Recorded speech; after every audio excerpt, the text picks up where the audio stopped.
20 weirdest 1970s home appliances that no one wants back. Do you dare face the truth? The 70s weren't just about flashy fashion. They were also the peak of some of the wildest home gadgets ever made. They looked revolutionary at first, but in reality they were bulky, complicated, and shockingly impractical. Join me as we pull back the curtain on these bizarre inventions that, trust me, no one would ever want in a modern kitchen. Get ready, you're in for a real shock. Hot dog toaster. Flashback to a weekend morning in 1975, you walk into your kitchen, and on the countertop gleams a burnt orange or butter yellow appliance, the hot dog toaster. At first glance, it seemed like a brilliant idea, a machine designed solely to toast hot dog buns, promising perfectly juicy hot dogs with crispy golden buns. The manufacturer, Coca-Cola, heavily advertised it, envisioning quick, delicious meals for the whole family. But strangely, this hot dog toaster resembled a novelty toy more than a practical kitchen utility. The problem was, why would we need a specialized appliance just for hot dogs and their buns, when a regular toaster could do the same, even more efficiently with a variety of other foods? Its simple design, with slots for hot dogs and bun slots, offered no significant convenience compared to preparing hot dogs the traditional way. Consumers quickly realized that despite its attempt to streamline the hot dog preparation process, the device's limited functionality quickly led to its demise. From a hailed innovation, it became an odd footnote in the history of the decade's least practical kitchen appliances. Today, looking back, we can only smile and silently think. Fortunately, these hot dog toasters no longer take up space in our modern kitchens. Salad shooter. During this era, homemakers were always looking for tools to save time and effort in the kitchen, and so the salad shooter was born, an appliance heavily advertised as a revolutionary tool that could simplify slicing and grating vegetables in an instant. The Presto salad shooter slicer shredder even confidently claimed it was easier to use than a conventional food processor. With its compact design and ability to push sliced or shredded vegetables directly into a bowl, it looked like a perfect solution for fresh salads or dishes requiring quick ingredient preparation. This idea sounded good, but failed miserably in everyday reality. Despite its appealing appearance and great promises, the salad shooter quickly revealed significant limitations. It struggled with harder or larger vegetables, often getting stuck or producing uneven results, causing users more trouble than ease. This caused the initial novelty to quickly fade, as it lacked significant versatility compared to traditional kitchen tools like sharp knives and regular graters. Do you remember the frustration when the machine stopped midway, leaving unfinished vegetable pieces and a mess to clean up? It was such a hassle. And speaking of cleanup, that was also a major drawback. The cleaning process for this device was not convenient at all, with small food particles often getting stuck in the complex mechanisms, requiring patience to thoroughly wash. The salad shooter, though momentarily popular, was quickly forgotten due to its limited function and inconvenience. Dedicated popcorn maker. Popcorn, the crispy snack, was always an indispensable part of movie nights or family gatherings in the 1970s. Its popularity prompted manufacturers to create new ways to enjoy this treat, and so the dedicated popcorn maker was born, an appliance introduced to revolutionize home popcorn making. The Hamilton Beach Butter Up Pop, a prime example, even advertised its ability to automatically butter popcorn, promising a perfect culinary experience without getting your hands dirty. But was such a specialized appliance truly necessary? Although a novel idea, this machine was considered completely unnecessary. At the time, traditional stovetop or microwave popcorn methods were already very convenient and delicious. Users only needed a pot, a little oil and corn kernels, or simply a bag of microwave popcorn to get their favorite snack. Introducing a large, complex machine just to do something anyone could easily do themselves was likened to reinventing the wheel, but making it square. It complicated a simple pleasure, turning a familiar snack into a process that required a bulky appliance on the countertop. As a result, these dedicated popcorn makers did not gain a dominant position in households and were quickly relegated to storage, overshadowed by more reasonable options. Who would want a giant machine just for popcorn when you could use a pot? Vintage cherry pitter. Do you remember back in the day when you wanted to eat cherries but didn't want to be bothered by the pits? Instead of buying pre-pitted cherries as we do today, sweet-toothed enthusiasts of the past had to put in extra effort, and that's where the vintage cherry pitter came in handy. These tools, which have existed as a kitchen utility for centuries, are believed to have originated in the late 1800s. They were heavy, often elaborately decorated devices, designed to do the pitting work for the user. With a quick action, the tool would remove the pit from the cherry without damaging the fruit. The machine looked like a miniature engine, clamped tightly to the table, with a crank to feed cherries through the machine and separate the pits. This is strange for a task that today we can do manually with tongs or a compact gadget. While it excelled at fast pitting and was ideal for recipes requiring large quantities of cherries that didn't demand perfect fruit, such as making pies or jam, From a modern perspective, its bulk and complexity make us exclaim. The earliest surviving cherry pitters on the collector's market today are easily recognizable by their intricate designs, reminiscent of ancient craftsmanship. Initially made of alloys like cast iron, this heavy tool did not budge once clamped to any suitable countertop. However, in a modern kitchen, where neatness and convenience are prioritized, having a large device that needs to be clamped to a table and looks somewhat archaic just to pit cherries is probably not an attractive option. While the durability of vintage models is unbeatable, with modern cherry pitters being compact, easier to use and clean, this bulky and somewhat old-fashioned machine can hardly find its place again. Rotisserie oven. The idea of having a separate oven just for roasting meat sounds very luxurious and convenient, especially for parties or special occasions. With the desire to bring high-end culinary experiences right into homes, the rotisserie oven appeared as a novel appliance for cooking meat, promising juicy, flavorful roasts like restaurant-quality rotisserie. Showtime rotisserie ovens. Advertisements at the time were filled with images of golden roasted chickens and fragrant tenderloins, making anyone salivate.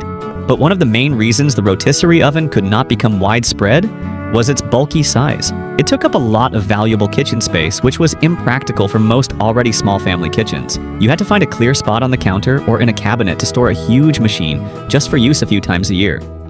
Although roasted meat is very appealing and delicious, it is clearly not an everyday meal. This significantly limited the rotisserie oven's use value. Furthermore, the novelty quickly wore off when users faced troublesome cleanup and maintenance. Complex parts, grease splatters during roasting, and thorough cleaning to completely remove residue was a tedious task, requiring a lot of time and effort. Ultimately, the rotisserie oven was considered one of the strangest home appliances of the 1970s, more suitable for special occasions or infrequent use rather than an essential kitchen item. What special occasions did your family usually use the rotisserie oven for? Do you have any tips for cleaning them thoroughly? Share your memories in the comments below. Electric pasta maker. At this time, international cuisine began to enter American households, and fresh pasta became a symbol of culinary sophistication and skill. Making pasta by hand, however, was a laborious task, requiring much time and effort for kneading. To solve this problem, the electric pasta maker was introduced, promising to reduce this heavy work. The Imperial restaurant machine, for example, was advertised as a professional pasta maker for restaurants and hotels, implying it could bring difficult technical process quality. Moreover, these machines also took up significant counter space in the kitchen, a major problem for kitchens with limited area. Can you imagine a huge machine sitting proudly on the counter, just to make pasta occasionally? What's even more noteworthy is that many pasta enthusiasts found that the texture and flavor of pasta made with electric machines were inferior to handmade or traditionally made pasta. Electronic convenience could not replace the finesse of skilled hands and experience. For this reason, the electric pasta maker was one of the strangest home appliances of that era, and was not widely accepted. Vintage electric egg cooker. In the 1920s, as the electrification revolution gradually spread into every corner of life, a seemingly simple yet promising device emerged: the electric egg cooker. The idea behind it was great convenience. A compact appliance that could boil, poach, and scramble eggs, and depending on its size, it could boil up to 10 eggs at once without needing to watch the stove. Marshall Hanks, an inventor working for the French battery company, developed a device that used water to conduct electricity, patenting the first electric egg cooker. Later, Hankscraft Incorporated launched its egg cooker, featuring an automatic shutoff when the water boiled dry, with the amount of water in the machine determining the cooking time. Sounds smart and time-saving, right? From a modern perspective, these vintage electric egg cookers have a certain strangeness. Although Marshall Hanks improved upon the first egg cookers developed in the late 1800s, which were heated by alcohol lamps and far from efficient, his electric version still had many limitations. The device was specialized for a single purpose: boiling eggs.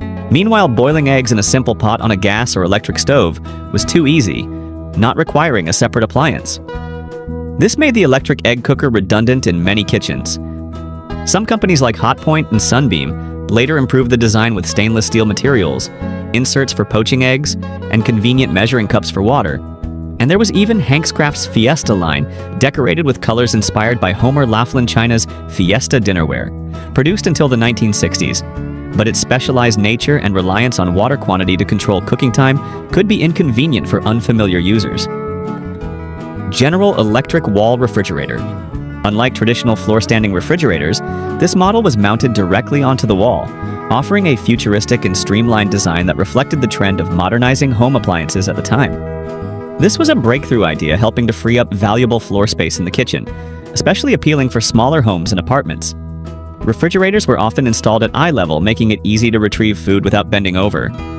A significant convenience improvement, appreciated by vintage appliance collectors and mid-century home restorers.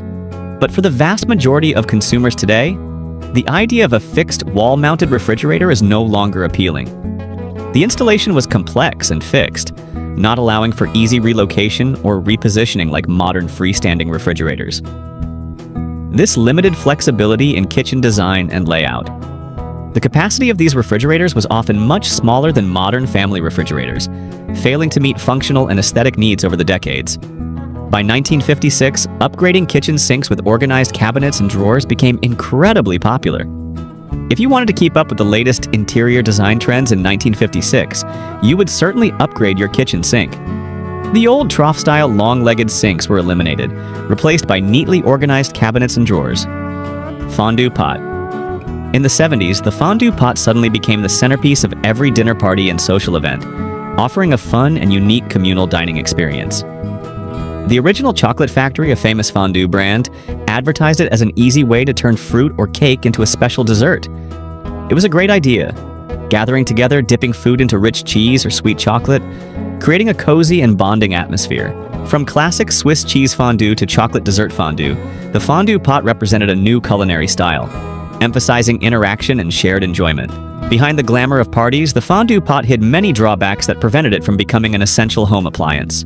The main disadvantage lay in its bulky design. A complete fondue set often included many parts such as the main pot, a stand with a small flame or electric heating element, and countless small skewers. All these parts took up a lot of valuable kitchen storage space, making it difficult to organize and store. You had to rummage through kitchen cabinets to find all the parts when you wanted to use fondue, and then struggle to put them away afterward. The fondue experience, while enjoyable, could also be very messy, requiring constant attention to avoid burning or spilling. Melting cheese or chocolate could easily splatter or burn if the temperature wasn't carefully controlled, and the cleanup process after the party could be tedious and frustrating. Speaking of fondue pots, do you immediately think of cozy gatherings or the post-party cleanup battle? Don't hesitate to tell us your experiences. Flare stove. If you're a fan of 60s to 70s TV shows like Bewitched, you might have admired the flare stove. This was a real style statement in mid-century kitchens, known for its retractable glass door and innovative layout. The flare stove added a touch of sophistication that was both functional and visually appealing, making oven compartments easily accessible while maintaining a clean look when not in use. It combined aesthetics with practical cooking features, turning meal preparation into an enjoyable and efficient task. Sounds perfect, right? Looking closely from a modern perspective, the flare stove's retractable glass door design has a certain strangeness and potential problems. Although a groundbreaking design innovation, the moving mechanisms and complexity of the sliding door system could easily break down or get stuck after years of use. Maintenance and repair of these special parts would likely not be simple, especially since production ended in the late 1970s. The flare stove remains a beloved collector's item, admired for its durability and retro charm, and a nostalgic symbol for antique and mid-century modern enthusiasts. Electric can opener with knife sharpener. The integration of multiple functions into one appliance was considered the pinnacle of convenience at this stage.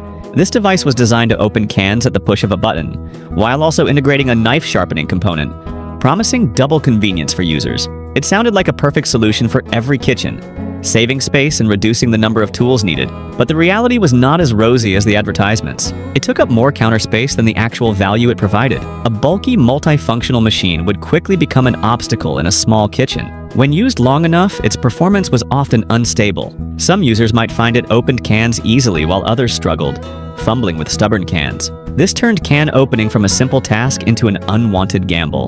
The integrated knife sharpening feature was also a major disappointment. Although it was supposed to keep knives sharp, many users found it only partially sharpened knives and could not properly sharpen them like a specialized tool. A poorly sharpened knife is less effective and even more dangerous than a dull knife.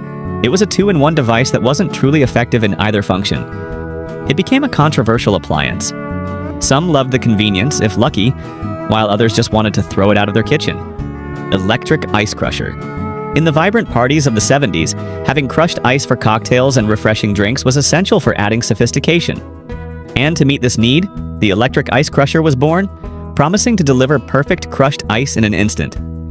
It was a flashy-looking device with sharp blades and a powerful motor, giving the impression of maximum modernity and convenience. The appearance of an electric device just for crushing ice raised a big question about its necessity. Were we overcomplicating a process that was inherently very simple? Most people could easily achieve crushed ice by using standard ice cube trays and a small hammer, or more simply, putting ice in a cloth bag and smashing it. Investing in a specialized electric ice crusher became superfluous and occupied valuable kitchen space, especially since the need for crushed ice was often rare for most families. Not only that, these devices were also known for being very noisy when operating. Can you imagine the deafening noise of an ice crusher in action, turning a quiet kitchen into a mini construction site? This made the user experience unpleasant, even if only for a short time. The electric ice crusher was just a fun novelty, but more of a luxury than a necessity. Therefore, they were more likely to be found gathering dust in someone's pantry than being used regularly.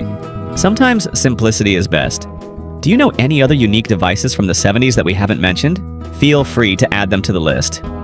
Presto hot dogger. Sometimes a beloved item doesn't mean everyone wants it back. Imagine an appliance that looked like a miniature spaceship, ready to take you on a quick culinary adventure. That was the Presto hot dogger, a strange but much-loved kitchen utility, launched in the 1970s. Unlike traditional boiling or grilling methods, the hot dogger used a unique cooking method.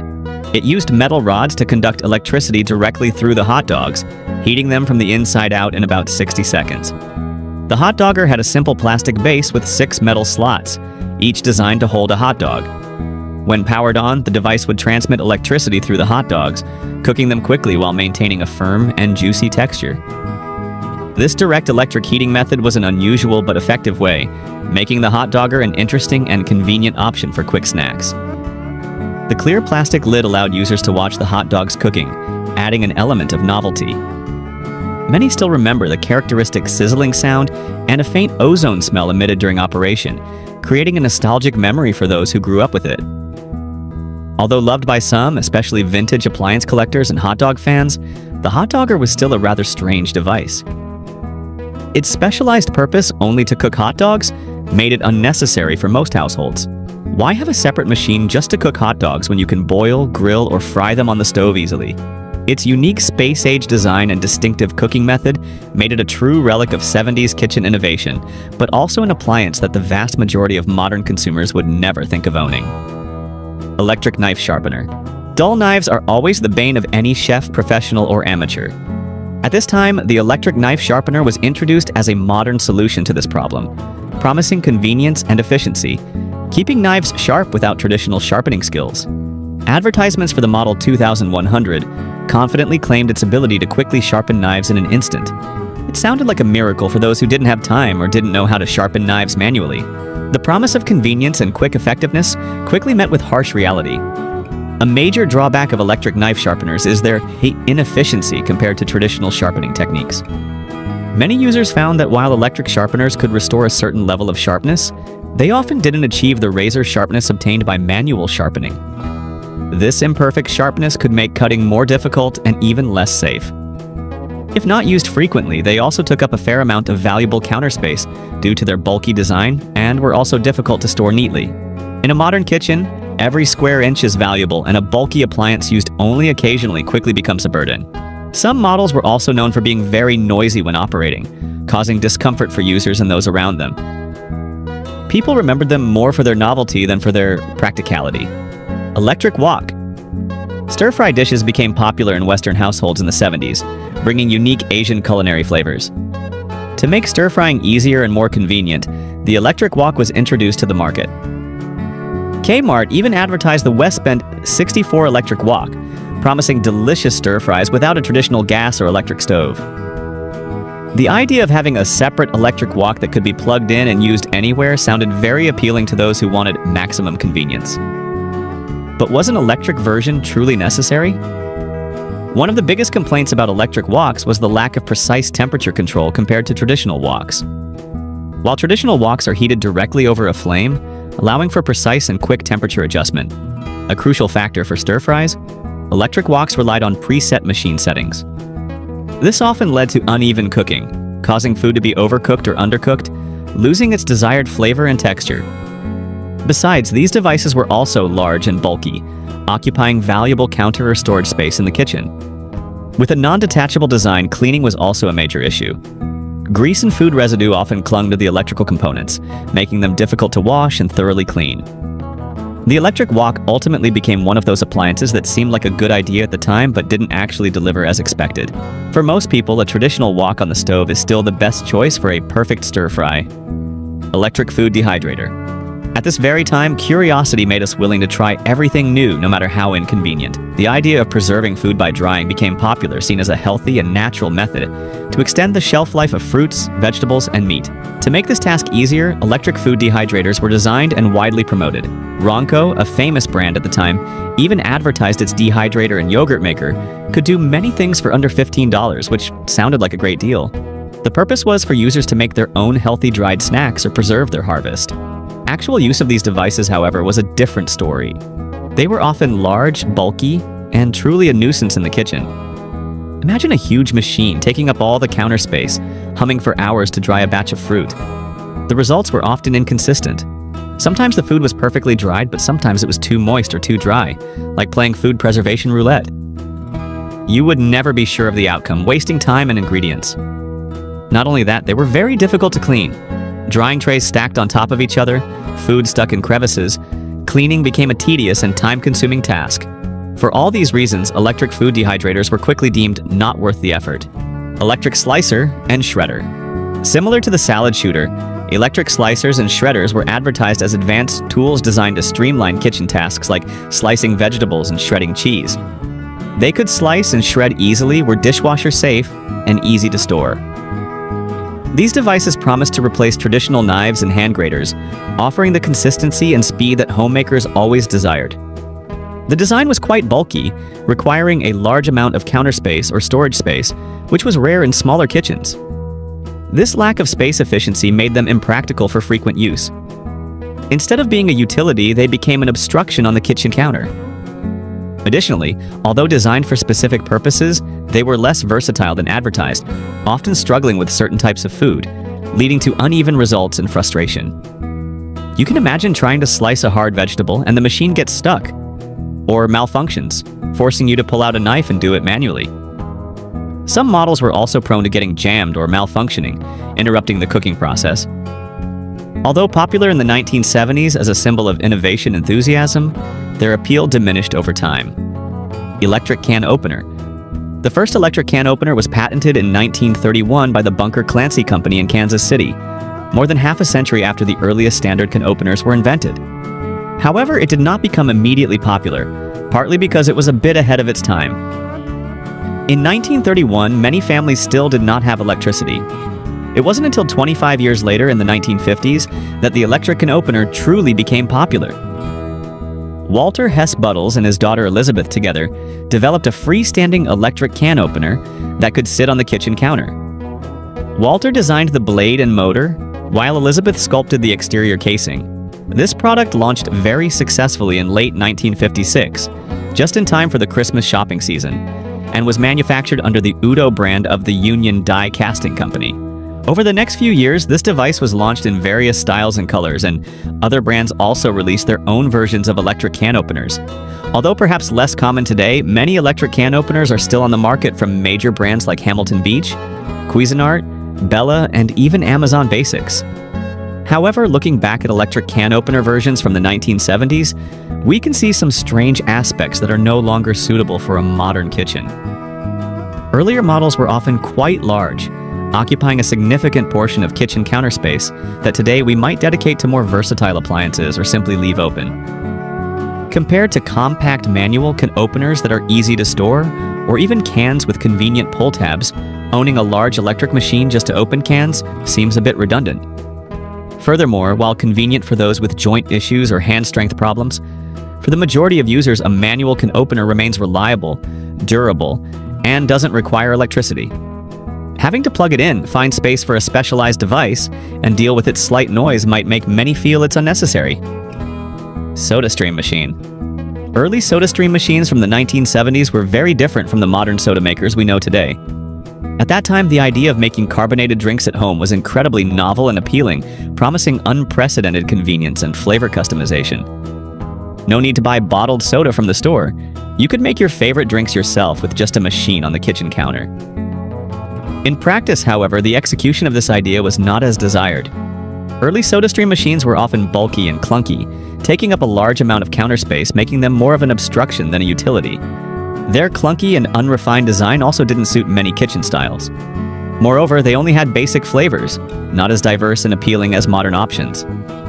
This limited user creativity and made the experience boring. The usage process was not user-friendly, and adjusting the carbonation level was just a guessing game, making it difficult to consistently create your favorite drink. You would never know if your soda would be fizzy enough or too fizzy. These machines were also quite expensive compared to their actual value, and were considered more of a nuisance than worthwhile. Between the bulky machines of the 70s and modern soda makers, there truly is a world of difference. I hope you've had a journey full of nostalgia. If this trip down memory lane brought a smile to your face and stirred up cherished memories, don't forget to hit the like, share, and subscribe buttons for Back to Yesterday so we can continue to reminisce together. Thank you so much for watching until the very end. See you in our next memory exploring journeys.